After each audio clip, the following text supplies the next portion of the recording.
Also be praying, 1 month from this weekend, all across the capital region and across the nation, moms and dads and churches will be taking their children to college for the first time. Here's the amazing thing. After dropping their son and daughters off, within 2 weeks, 70% of those kids will fall away from Christ. Never to return. Now, people go, they're spreading the roads and they'll come back to the church. It's not happening. There is evangelism taking place on a college campus every day of the week, and it's not about the gospel of Jesus Christ. Secular Student Association, one of the fastest growing campus ministries, is secular, run by an atheist group, humanistic group. In fact, one of the leading guys in that group is Tony Campolo's son. A young man that had a church in Chicago that got disgruntled with the gospel message and walked away and became an atheist. And now he's one of the leaders at UCLA, one of the largest chapters in the nation. Planned Parenthood will spend more money on a college campus than the Christian church will. And to give you an idea what we're up against. To go on, and all you have to do is turn on the news and watch the protests and stuff like that. We actually thought when we went into campus last fall that it would be much more difficult than it was, that we would have a lot of Black Lives Matter events and different protests here in the region. It never materialized here, but as we saw it on the left coast, you did see that happen, and a lot of the campus was protesting, and of course with the presidential election, that just added to it. So campuses are a vital place. There is evangelism taking place on the campus, but it's not necessarily the gospel message. So be praying for that. We do not have enough workers on a college campus, especially here in the capital region. The other thing is we created a website this year, and I wish I had a slide of it, but I mentioned it last year, called Campus Ministry Link. It is for Christian students to get connected to college ministries before they go off to college. So as they're searching for a college, they can go on this website and say, hey, what campus ministries are you on? What campus ministries are at University of Indiana or University of Michigan? And they can look at them, they can contact them and start a relationship before they even get to the campus. So if you have kids or grandkids that are going off to college, see that they get connected to this. It's campusministrylink.org, and it's a wonderful site, and we're just so happy to be part of getting that launched this year. Literally, it just went up about a week ago. So that's that. Pamela, do we have communion ready just to make sure? I didn't see it. We do. All right, fantastic. Great. Well, listen, this morning, Earl called me up several weeks ago and said, hey, Dave, would you speak for me? And I said, I'd be glad to. And it just so happens at the time he contacted me, I was starting my last Bible class at Liberty University online. Happened to be the book of Genesis. So when I finish Genesis, I will have a certificate in graduate theology from Liberty University. And so it happened to be that where I was at is this week's message. So we're going to look at Genesis 4, the story of Cain and Abel. What I'm going to do is I'm going to read through the story first, and then we're going to go back and we'll look at each session. I use the NLT, New Living Translation. We use it on college campuses. It's just easier for the students to understand. And so that's what I'll be reading from this morning. Now Adam had sexual relations with his wife, Eve, and she became pregnant. When she gave birth to Cain, she said, with the Lord's help, I have produced a man later. She gave birth to his brother and named him Abel. When they grew up, Abel became a shepherd, while Cain cultivated the ground. When it was time for the harvest, Cain presented some of his crops as a gift to the Lord. Abel also brought a gift, the best portions of the first lambs from his flock. The Lord accepted his gift, but he did not accept Cain and his gift. This made Cain very angry, and he looked dejected. Why are you so angry? The Lord asked Cain. Why do you look so dejected? Will you be accepted if you do what is right? What if you refuse to do what is right? Then watch out. Sin is crouching at the door, eager to control you, but you must subdue it and be its master. One day, Cain suggested to his brother, let's go out into the fields. And while they were in the field, Cain attacked his brother Abel and killed him. Afterward, the Lord asked Cain, where is your brother? Where is Abel? I don't know, Cain responded. Am I my brother's guardian? But the Lord said, what have you done? Listen, your brother's blood cries out to me from the ground. Now you are cursed and banished from the ground which has swallowed your brother's blood. No longer will the ground yield good crops for you. No matter how hard you work, from now on you will be homeless, wanderer on the earth. Cain replied to the Lord, my punishment is too great for me to bear. You have banished me from the land and from your presence. You have made me a homeless wanderer. Anyone who finds me will kill me. The Lord replied, for I will give a sevenfold punishment to anyone who kills you. Then the Lord put a mark on Cain to warn anyone who might try to kill him.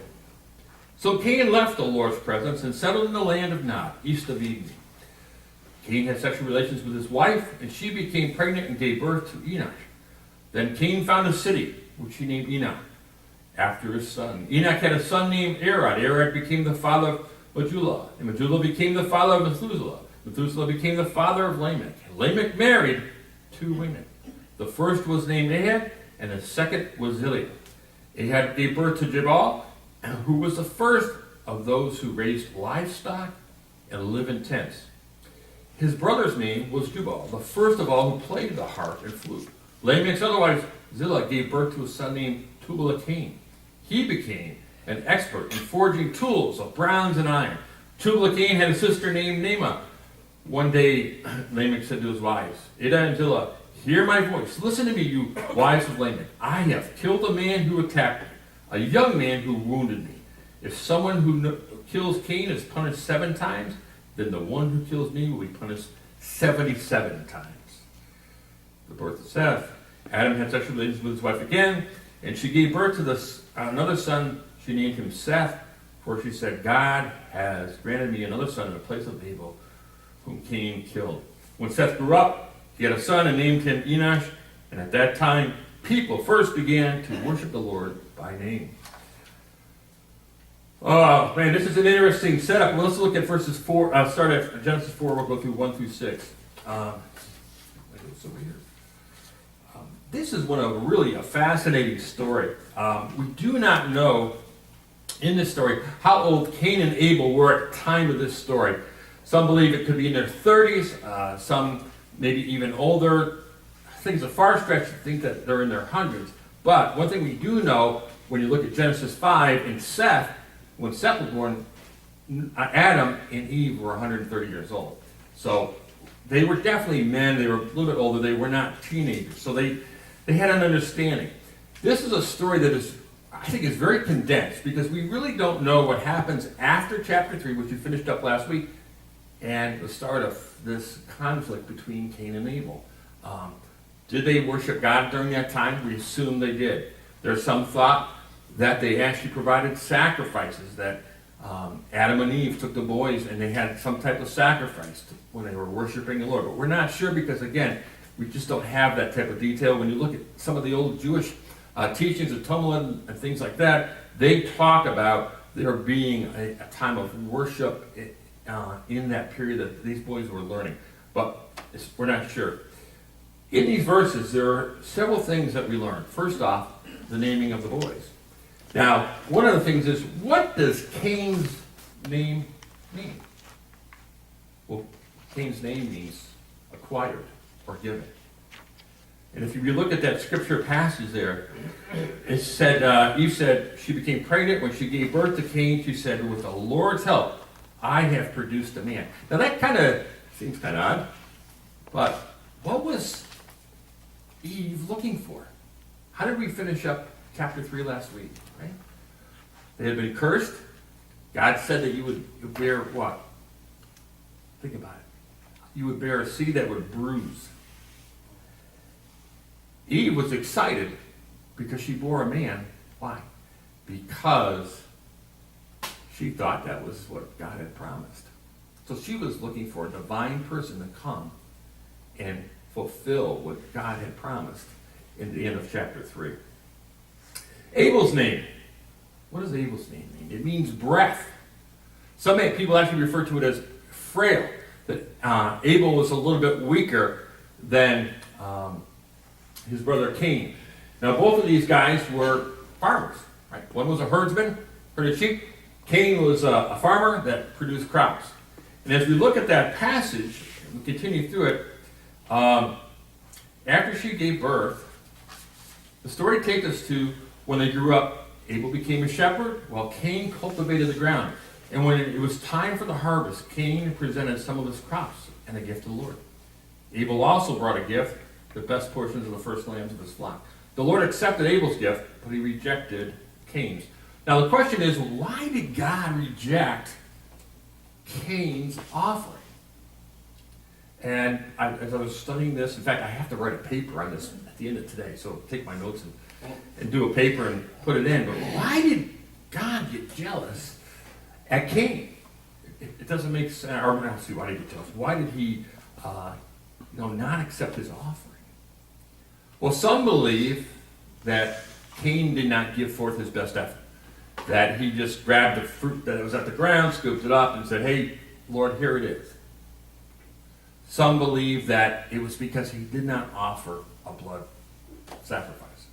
I lean towards the one that he did not offer a blood sacrifice. My belief is that throughout that time, we know that God was talking to these folks. We know that he was communicating. We see that there, that obviously God had spoken to them. Now, some question, how did God speak to them? If you look at parts of the Old Testament, when God spoke at offerings, he would send fire down. Well, there's some question of maybe he spoke that way. I believe that he was speaking to them. They were probably outside of the garden somewhere, close by, and that he still had a presence with them and a relationship with them, and he was still speaking to them and walking with them. What's interesting is that God seemed to take on the position of father to these young men. Because you don't read much about Adam here. In fact, the only time you read about Adam is in the first verse, that he had relations with Eve. After that, it's all about what God is saying to these young men. And there's some belief among the scholars that these guys were doing an offering. You know, remember at the end of chapter 3 when God put the angels, the cherubims in front of the guard to protect it? There's some thought that he actually created a mercy seat there. And that Adam and Eve were training their children to go and make an offering at that seat, which is kind of interesting. We know at the end of chapter 3 that God killed the lamb for the clothing for Adam and Eve, right? The tunics. So some believe that that was the first sacrifice, and the image of that sacrifice is that that animal was killed for the covering of those people. And what do we know about the blood sacrifice? That it covers our sin, correct? Let's skip along. Why is Cain jealous? So why is Cain jealous of his brother? Now, how many of us here have brothers? How many of us here have sisters too? They're just as bad. I have a brother. I had a sister. She's now with the Lord. But I have a brother, and I will tell you that I can relate to Cain. I can relate to Cain so much that I almost killed my brother. And this is the honest truth. We were young guys. We were probably, my sister was out of the house by now, so we were probably about somewhere around 12 and 13. We were pretty close in age. And my brother got me so mad. We were out in the yard. We were always working on something. And you know, I don't know if you guys have this tendency, you just get boiling mad. You know, you just have a hard time controlling your temper. It's just working on you. Well, my brother got me so mad that I scooped up a hammer that was on the ground and I went right through the air. And that was a pretty good shot because I nailed him right in the head with the teeth of the hammer. So, needless to say, he had less pain than I did by the end of the day. And mine was in a different spot. Brother Bill, good to see you. And so it was definitely interesting. But I was so jealous and so mad at my brother that I just wanted to take it out on him, and I just chucked that thing. And man, the minute I let that go, I regretted it. And thank God he's normal today, or close to normal.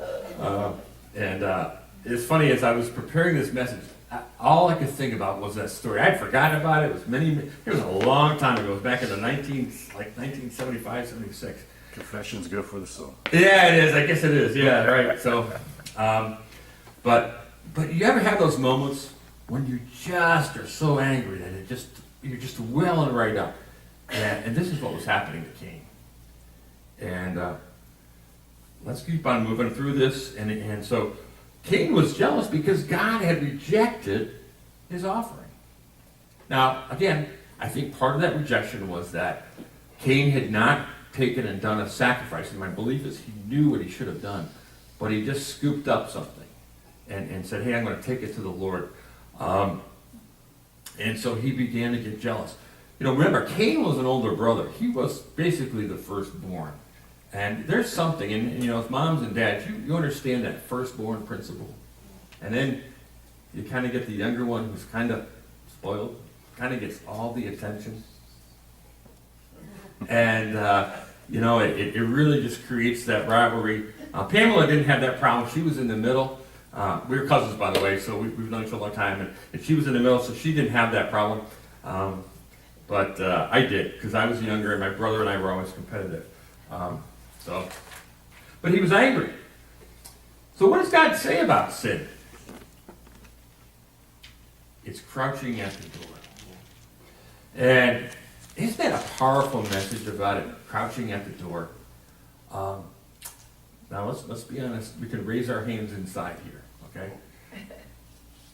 How often does when you're facing sin, do you just feel that little tap on the shoulder? You're going to sin. You're going to sin. You know, you kind of, you know, the lust of the flesh is taking over. You're getting prideful. You're getting, hey, I kind of want that, or you kind of get jealous, or whatever. It's just crouching at you. You know, you drive by and you see that nice car and you just want it, or you see something that you want, or whatever. If you have that moment, you can raise your hand inside, and it's crouching at the door. And as I got to that point in this study, and I began to think about this, I go, wow, this is really interesting. Here it is. God has placed this story right after Adam and Eve has fallen. They've put them out of the garden. They're having to work.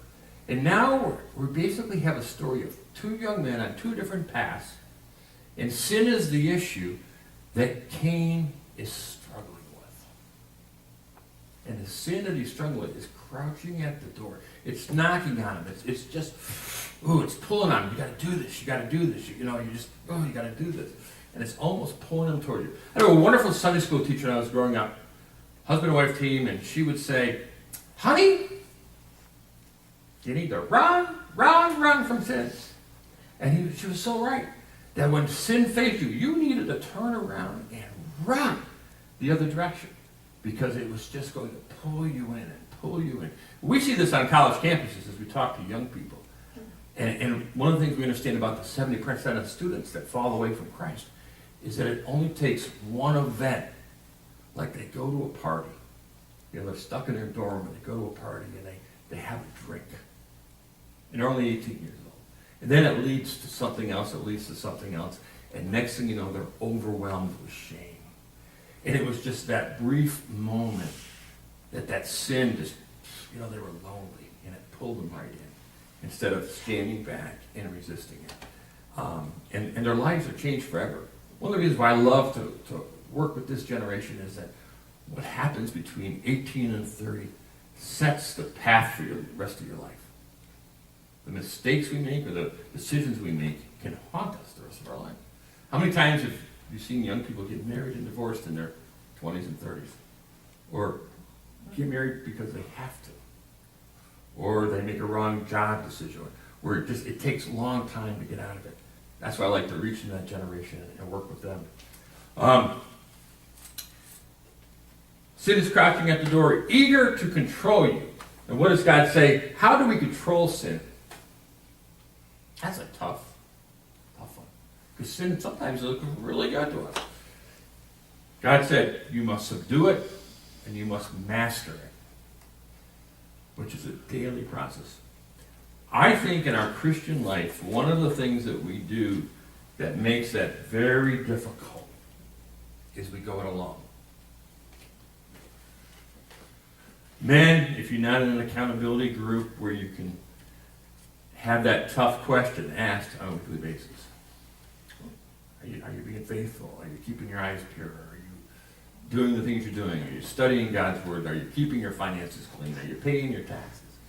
I mean, I'm in an accountability group.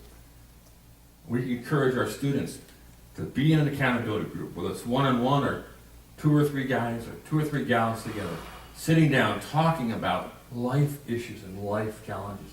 We have them. Sin is in the world. Satan is roaming the earth, looking to cause havoc in our lives, right? We know that. He's been doing it from the day one. Look at Eve. Job tells us, he says, Satan is just roaming the earth, looking to devour. So sin is right at us. So we must master it. How do we master sin? I have found in my life, one thing is just what we started out with this morning. I was thinking as I was driving over this morning, Dave, tomorrow morning you've got to start with worship. How many people start with worship first thing in the morning? Thanks, Bill. Yeah, I mean, it's something that in my life that I've found that if I start with worship, for something real simple, just set up a few YouTube songs or turn on iHeartRadio or throw a CD in and listen to some worship music and get myself set in a mindset that puts Jesus Christ first in my life. Because I don't know about you, it's very easy to get up in the morning and go to that kitchen and pick up that cup of coffee, take it in, and next thing you know, your mind is on everything else but Christ and what it means to serve Him, to love Him. So start out your morning in worship, and then start off your morning in what? Prayer, right? That's the way we communicate to God, is to sit down and have a quiet time of prayer with Him, to talk to Him, to tell Him our problems, to tell Him our struggles. You know, one of the things we forget is that Jesus Christ is, and the Holy Spirit is here to help us from sinning. Right? Didn't He say He was sending us a helper? Mm-hmm. A counselor? He sent Him to help us control and to master our sin.